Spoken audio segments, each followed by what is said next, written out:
आप सभी मतदान पदाधिकारियों का हमारे इस चैनल में स्वागत है। आज हम डिस्कस करेंगे लोकसभा निर्वाचन 2024 से संबंधित महत्वपूर्ण जानकारी।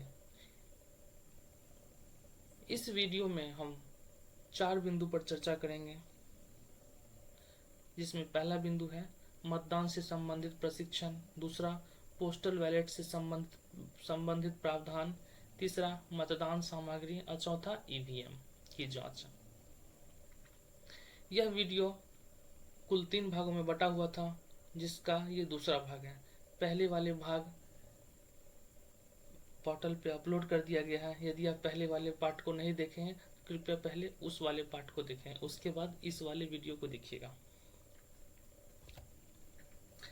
इस वीडियो का संकलन प्रशिक्षण प्रबंधन कोषांग मधुबनी के द्वारा निर्गत प्रशिक्षण पुस्तिका के आधार पर किया गया है।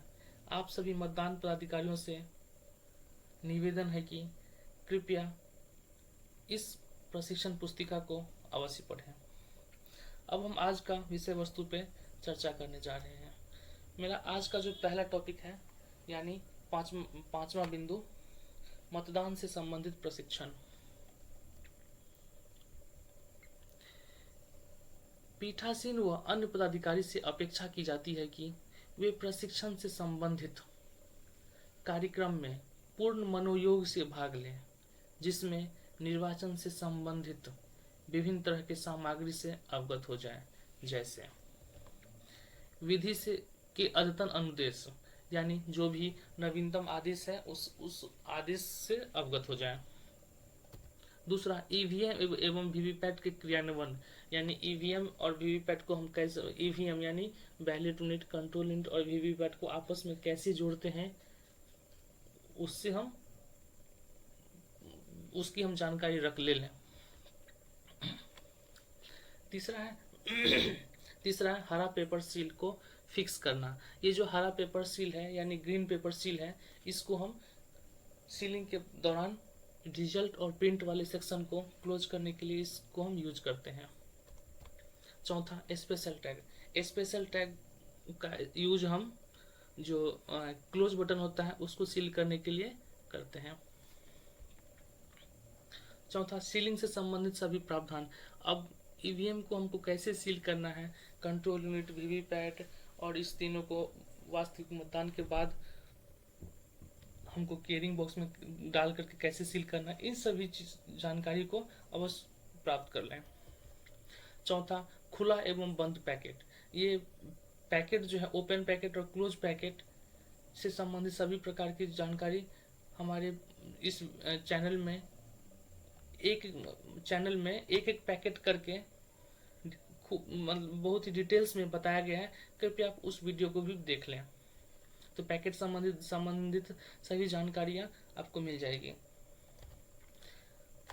ये स्टेचुरी और नॉन स्टेचुरी पैकेट भी उसका ही पार्ट है, पैकेट नंबर 3 और 4 का।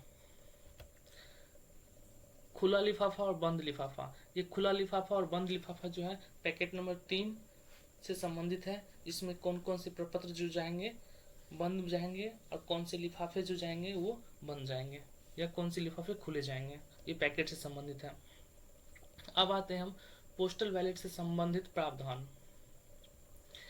निर्वाचन कार्य से जुड़े वैसे कर्मी जिनका पदस्थापन उस निर्वाचन क्षेत्र में है, वहां के वे मतदाता हैं, तो उनके लिए जो प्रपत्र है फॉर्म 12A उनको भरना है। दूसरा, निर्वाचन कार्य से जुड़े वैसे कर्मी जिनका पदस्थापन उस निर्वाचन क्षेत्र में नहीं है, वहां के वे मतदाता नहीं है, इस कंडीशन में उनको फॉर्म 12 यानी प्रपत्र 12 उनको भरना है। तीसरा पॉइंट है, जिला निर्वाचन पदाधिकारी से पोस्टल बैलेट एवं इलेक्शन ड्यूटी सर्टिफिकेट की अधियाचना कर सकते हैं, यानी जो मतदान कर्मी होते हैं उनको तो पोस्टल बैलेट के माध्यम से ही अपना मत डालने का अधिकार है और वो डालते हैं। और प्रशिक्षण के दौरान भी मास्टर्स प्रशिक्षकों के द्वारा भी कहा जाता है जितने भी मतदान कर्मी हैं सभी अपने अपने पोस्टल बैलेट का उपयोग। अब हम मतदान सामग्री पे आते हैं। निर्वाचन से 2 दिन पूर्व यानी P-2 डेज में मतदान केंद्र पर प्रस्थान करने से पूर्व पीठासीन पदाधिकारी या मतदान दल को एनेक्जर 3 यानी चेकलिस्ट के अनुसार वर्णित सभी सामग्री उपलब्ध कराई जाती है। यानी इसका मतलब ये हुआ, जो P-2 डेज हुआ, पोल डे से 2 दिन पहले सभी मतदान दल के कर्मचारियों को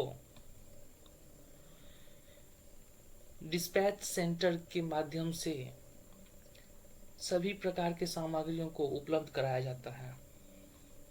मतदान दल के कर्मी से अनुरोध किया जाता है कि चेक लिस्ट के अनुसार सभी सामग्रियों का मिलान अच्छी तरह से कर लें। यदि उस चेक लिस्ट में किसी भी तरह का सामग्री यदि आपको अवेलेबल नहीं किया गया है तो पुनः काउंटर पे जा करके उस सामग्री को प्राप्त कर लें। अब दूसरा पॉइंट है, निर्वाचन से 1 दिन पूर्व यानी P-1 डेज में मतदान केंद्र पर प्रस्थान करने से पूर्व पीठासीन पदाधिकारी या मतदान दल को ईवीएम यानी वैलिड यूनिट, वीवीपैट और कंट्रोल यूनिट उपलब्ध कराई जाती है। यानी पोल डे से 1 दिन पहले जब आप मतदान केंद्र की ओर प्रस्थान करेंगे, उससे पहले आपको ईवीएम प्राप्त कराया जाता है। लेकिन आपको जब ईवीएम प्राप्त हो गया तो ईवीएम को तुरंत वहीं पे डिस्पैच सेंटर पर ही ओपन करके नहीं देखना है, ना ही उस दिन के रात में देखना है। जब आप मॉक पोल करने कीजिएगा उस समय आपको ईवीएम को आपस में कनेक्ट करना है। उसके बाद जो है ईवीएम को कनेक्ट करने के बाद जो है उसको मॉक पोल करवाना है। अब कंडीशन यहाँ पे ये हो गया, यदि मॉक पोल के दौरान हमारा ईवीएम खराब होता है, यानी बैलेट यूनिट, कंट्रोल यूनिट और वीवीपैट, इस तीनों में से किसी एक डिवाइस में प्रॉब्लम आती है तो संबंधित यूनिट को चेंज किया जाता है। और जो यूनिट चेंज होता है उस यूनिट से संबंधित जो घोषणाएं होती है वो घोषणा भरा जाता है, और जो यूनिट चेंज हुआ वो यूनिट सेक्टर पदाधिकारी अपने साथ लेके चले जाएंगे। ठीक है। अब यदि वास्तविक मतदान के दौरान यदि हमारे ईवीएम में किसी भी तरह की खराबी आती है, यानी वैलिड यूनिट, कंट्रोल यूनिट और वीवीपैट तीनों में, यदि सिर्फ और सिर्फ वीवीपैट में प्रॉब्लम आती है तो पर्टिकुलर वास्तविक मतदान के दौरान सिर्फ और सिर्फ वीवीपैट को बदला जाता है। ठीक है।